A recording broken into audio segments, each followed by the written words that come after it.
Welcome to the Rick Helps Real Estate Show. Canadians are leaving in droves. Absolute panic out there. And we're going to go into this. And a lot of it's tied to the value of the dollar. And a lot of it's tied to, well, they're just not happy with the U.S. right now. Travel from Canada to the U.S. is down by 500,000 travelers in February. A lot of politics in that. And I'm going to explain all this. And please just keep the nasty comments, pro-Trump, anti-Trump, out of the conversation if we could. Social media, everybody likes to get ugly. And to be honest with you, I had an interview lined up with a really successful Canadian realtor here in the Valley who also lives in Calgary, Alberta, who bowed out at the last minute. I wanted to talk to him about what he was seeing. First and foremost, he said, I'm too busy. Somebody called me last night, wants to list their home today. They want it sold this spring. Second of all, he says, I don't want the negative press. And he said, I'm getting the negative press mostly from Americans. And he said, and I don't want to take on that risk. Can't say I blame him. He did an interview with somebody online in Calgary, and she started getting all kinds of negative press. So, gosh, it's rough times. We're lighting cars on fire and everything. And so we don't need to be doing that. But let's take a look at this currency exchange right here. Canadian dollars were 69 cents here. I was talking to a guy at Big O Tire the other day as I was getting new tires for my truck. And he said, half of my business here are people from Canada. And I'm saying, well, these tires are on sale. And they go, yeah, well, that's great. Well, it's going to cost me almost 40% more. There went your sale. Currency exchange rates are, they're complicated. You can see here, this is a 5-year window. Going back to 2021, the value was 82 cents. What does it mean? Well, it means that if you have a home in Arizona now, let's say you bought it a few years back and the value of the home's gone up, you can add another 30% to that value when you convert those US dollars to Canadian. So it's a good time for Canadians to offload their US properties. There's a thing called FIRPTA that I'm going to talk about. It's a withholding tax. It's pretty simple. But understanding the currency exchange, I grew up in a border town, and so right across from Victoria, British Columbia, and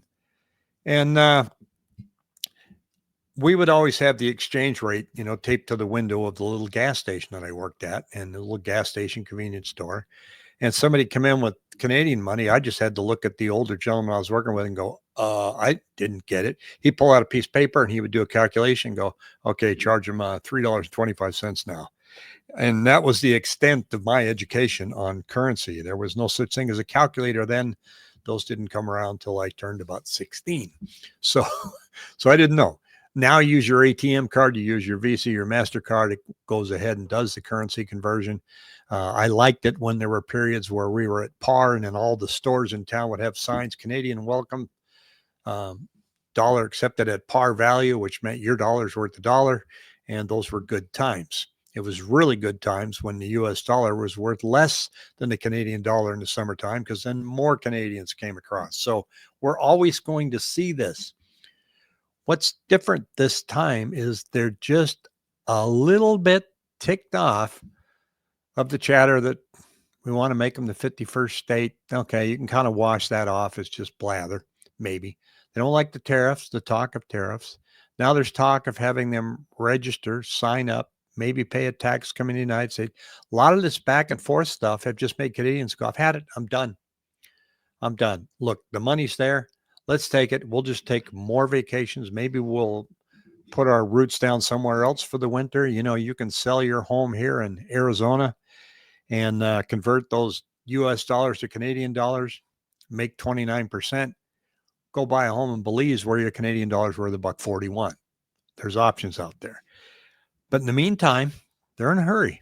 And these Canadian agents that are out there are swamped.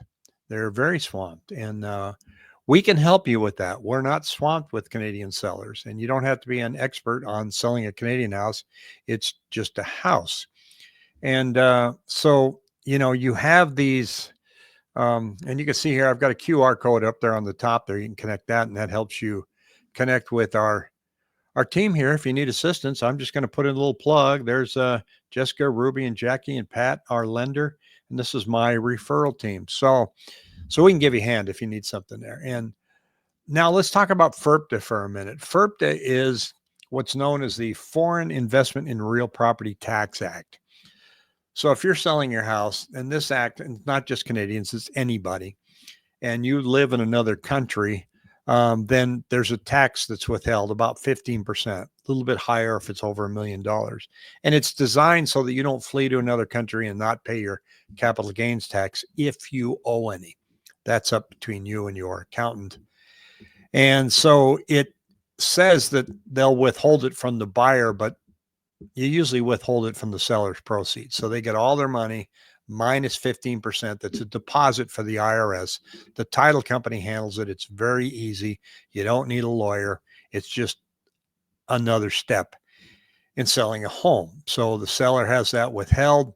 They get it once they're able to demonstrate that A, they don't owe the tax, or B, they paid it. They automatically get that money refunded to them. So that's the FIRPTA tax. I hope it's not too complicated for people. What's interesting too is when you look at this, I ran across an article that says that Canadians are leaving the country in record numbers, nearly 50% from one province. So last year, Canadians were bailing out of Canada. They had hit a level they hadn't seen in years, with thousands of residents deciding to start fresh somewhere else in search of a cheaper cost of living or improved quality of life. And now look how quickly things went. Well, we're not going to the U.S. So this stuff happens, folks. And so I'm going to watch this carefully, because I'm looking at neighborhoods and different, especially in the over 55 communities like Sun Lakes, a lot of people from Canada. East Mesa, these park models, these retirement communities, easily 50% Canadian. Sun City, and places all over the valley. Now, my brother's vacationing in Cathedral City. He went down for the first time to be a snowbird. Him and his wife took their fifth wheel, went to Cathedral City. Beautiful park. It's over 55 park. People have their fifth wheels, their motorhomes, travel trailers. And he's surrounded by a lot of Canadians, Canadian retired firemen, retired policemen. Loves them to death. He's just met so many cool people. And he said they said they're not coming back next year because it's too expensive. And they don't like that they're going to have to fill out any more forms. So they're just saying, well, I'm not coming back. Now, some of them own this particular property. You buy the lot and then you park your fifth wheel on it. So they're not paying a lease for the lot. Some of them are leasing from current owners, and they have just informed the owners, I won't be back next year. This is going to be, it'll be challenging times for these vacation property areas there. Who's going to close the gap? So if you are considering listing your home and you are in a hurry, there are people out there that can assist you. If you're trying to get a realtor who is an expert from Canada, I can tell you they're swamped. I really feel bad that this agent didn't feel comfortable coming on and doing a video with me. And but I don't blame him. I mean, if there's a risk that there's going to be negative comments or anybody's going to reach out and harm his business, and I've seen that on my end too. There was some misinformation going on about an inspection at one point, and it just got ugly. I was getting 1-star reviews on my Google, and so social media just does that. So if you're inclined, please don't. If you have any questions, shoot us an email at rick@rickhelps.com. Let's watch this and see where this goes. Thank you. Take care.